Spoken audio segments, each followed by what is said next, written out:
ఇక్కడ ఏ చుడువ చేయాలన్నా వేసే తాలింపు ఇంపార్టెంట్ అండి. ఈ తాలింపులో ఇవన్నీ వేయడం వల్ల సూపర్ టేస్ట్గా అయితే బాగుంటుంది. వీళ్ళకి హాలిడేస్ ఇచ్చినప్పుడు తినడానికి అవి ఇవి అడుగుతారు కదండి, అలాంటి టైంలో అయితే ఇలా చుడువ చేసి పెట్టుకున్నట్లయితే 1 month వరకు అయితే బాగుంటుంది. అలాగే మనం ఎక్కడైనా వెళ్ళినా ట్రావెల్ చేసినా కూడా బాగుంటుంది. ఒక్క టీ టైం స్నాక్స్కి కాకుండా ట్రావెల్ టైం కాకుండా tea time snack evening time snacks ఇంటికి ఎవరైనా గెస్ట్లు వస్తే కూడా అప్పటికప్పుడు కూడా మనం ఇది టేస్టీ చుడువ చేసుకోవచ్చండి. ఇంత అద్భుతంగా సూపర్ టేస్ట్గా ఉండే ఈ చుడువ ఎలా చేయాలో ఇప్పుడు చూసేద్దాము. ఇంట్లో పెట్టుకోగానే వెన్నెల కరిగిపోయే ఈ చుడువ చూడడానికే కాదండి, తినడానికి కూడా చాలా అంటే చాలా బాగుంటుంది. క్రంచీగా క్రిస్పీగా చాలా సూపర్గా టేస్ట్గా ఉంటుంది. మరి నేను ఎలా చేస్తున్నాను మీరు వీడియో మాత్రం ఎక్కడ స్కిప్ చేయకుండా చివరి వరకు అయితే చూసేయండి. వెల్కమ్ టు మ్యాన్సూన్ మన్పా కిచెన్. ఇవాళ మనము చుడువ చేసుకోవడానికి ముందుగా ఇలా వెయిట్లెస్ బొరుగులు అయితే తీసుకుందాము. బొరుగులు వేయించుకోవడానికి ఇలా వెడల్పాటి కడ అయితే తీసుకోవాలండి. ఆ తర్వాత మనము బొరుగుల్ని ఇందులోకి వేసుకుందాము. ఇలా కాస్త పెద్ద తీసుకోవడం వల్ల మనం ఇలా కలిపేటప్పుడు కింద పడిపోకుండా ఉంటాయి. త్వరగా వేయించుకోవడానికి కూడా బాగుంటుందండి. కాస్త క్రంచీగా క్రిస్పీగా కరకలాడుతూ వస్తాయన్నమాట ఈ బొరుగులు. ఇలా వేయించుకోవడం వల్ల లో ఫ్లేమ్ పెట్టుకొని కలుపుతూనే ఉండాలండి, లేదంటే అడిగంటిపోతుంది. ఇలా కాస్త క్రంచీగా అయ్యే వరకు మనం కలుపుతూనే ఉండాలి. ఇలా కాస్త ఇట్లా గట్టిగా ఉంది కదండి, మనం వేయించుకోగానే ఇలా అంటే త్వరగా చూరవుతుంది. నోట్లో వేసుకోగానే కరిగిపోతుంది అనమాట. అలా వేయించుకోవడం వలన ఇవి వేగినట్లు తెలియాలంటే అప్పుడే మనకు కాస్త కలర్ మారినట్టుగా కనిపిస్తుంది. చూడండి, చక్కగా వేగిపోయి ఇలా కలర్ అయితే మారుతుంది.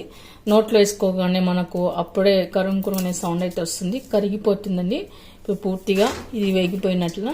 ఇప్పుడు ఇది మనం వేరే పాత్రలోకి తీసుకుందాము. ఇప్పుడు మనం అదేవిధంగా అదే కడాయిలో పోహ అయితే వేసుకున్నాండి. పేపర్ అటుకులు ఇలా పల్చగా వస్తాయి కదండి పేపర్ అటుకులు, ఇవి చుడువ అటుకులు అంటారు. వీటితో ఇవి కూడా చుడువ చేసుకుంటే మనకు చాలా టేస్ట్గా బాగుంటుంది. ఇవి కూడా కాస్త వేయించుకొని పెట్టుకోవాలి. మనకి ఇక్కడ ఎక్కడ అడగంటకుండా కలుపుతూనే ఉండాలండి. ఇవి కూడా కాస్త కలర్ మారి అప్పుడే ఇలా అనగానే ఇప్పుడు చూడండి ఇలా మెత్తగా ఉంది కదా, ఇది బాగా వేగిపోయాక ఇలాగానే పొడి పొడిగా అవుతుంది. అలా అయ్యే వరకు వేయించుకొని పెట్టుకోవాలి. చూడండి, ఇవి కూడా ఈ విధంగా కలర్ మారిపోయి ఇలా అనగానే పొడి పొడిగా అవ్వాలంట. ఇప్పుడు క్రంచీగా వేగిపోయినట్ల నోట్లో వేసుకోగానే కరిగిపోతాయి. ఇవి కూడా ఒక బౌల్లోకి వేసుకుందాము. బొరుగులు చీసి పెట్టుకున్నాం కదండి, అందులోకే వేసుకోవాలి. ఇప్పుడు మనము సరిలా కలుపుకొని పెట్టుకుందాము.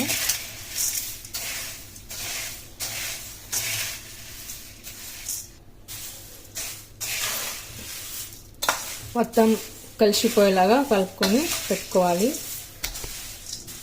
చుడువ కలుపుకోవడానికి సరిపడా ఆయిల్ అయితే వేసుకోవాలి. నేను ఇక్కడ 3 tablespoon వరకు అయితే ఆయిల్ వేసానండి. ఆయిల్ హీట్ అయిన తర్వాత ఆవాలు, జీలకర్ర, తర్వాత క్యాష్యూ నట్స్. ఇది మీకు ఇష్టమైతే వేసుకోండి, లేదంటే స్కిప్ చేయవచ్చు. అలాగే కొద్దిగా అల్లం ముక్కలు, ఇది కూడా మీకు ఇష్టమైతే వేసుకోండి, కానీ టేస్ట్ మాత్రం బాగుంటుంది, ఆ ఫ్లేవర్ వచ్చి బాగుంటుంది. ఆ తర్వాత వేరుశనగుళ్ళు, పల్లీలు, పుట్నాల పప్పు ఇవన్నీ వేసాక ఒకసారి బాగా కలుపుకొని పెట్టుకుందాము. ఇవన్నీ కాస్త కలర్ మారే వరకు దూరగా వేయించుకొని పెట్టుకుందాము.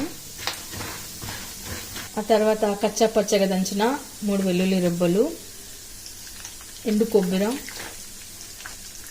గ్రీన్ చిల్లీ, మీరు తినే కారం బట్టి మిర్చి వేసుకోండి, కరివేపాకు, పసుపు, సాల్ట్ రుచికి సరిపడా. చుడువ కోసం వేసి పెట్టుకున్న తాలింపు రెడీ అయిన తర్వాత ఫైనల్గా షుగర్ వేసుకుందాము. మీకు ఇష్టమైతే వేసుకోండి, లేదా స్కిప్ చేయొచ్చు, కానీ వేయడం వలన బాగుంటుంది. ఆ తర్వాత చివరన మనం వేయించి పెట్టుకున్న పఫ్డ్ రైస్ అంటే బొరుగులు, పోహ, పేపర్ అటుకులు ఉన్నాయి కదండి, ఈ 2 వేసి మనం కలుపుకొని పెట్టుకోవాలి. నేను వేసిన కొలతల ప్రకారం అయితే పర్ఫెక్ట్గా సరిపోయింది. చుడువకు సరిపడా ఆయిల్ మనం పప్పు అన్నీ వేసాం కదా, పల్లీలు, పుట్నాలు, మిర్చి ఇవన్నీ వేసాం కదా, సూపర్ టేస్ట్గా అయితే బాగుంది. మరి నేను డిస్క్రిప్షన్ బాక్స్లో అయితే ఇంగ్రీడియంట్స్ అంతా ఇస్తాను, ఏవేవి ఎలా ఎంతెంత వేసాను అనేది. దాంట్లో కూడా మీరు చూసి కొలతలు బట్టి మీరు చేసుకోండి. ఓకే అని చుడువ అయితే రెడీ అయింది. ఇప్పుడు మనం సర్వింగ్ ప్లేట్లోకి అయితే తీసుకుందాము.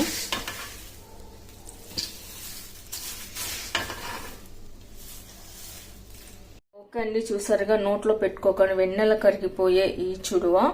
మరి మీరు కూడా ఒకసారి ట్రై చేయండి, మీకు ఎలా కుదిరిందో కామెంట్స్లో పెట్టండి, లైక్ చేయండి, షేర్ చేయండి, తప్పకుండా మన ఛానల్ని సబ్స్క్రైబ్ చేయండి. Thank you for watching.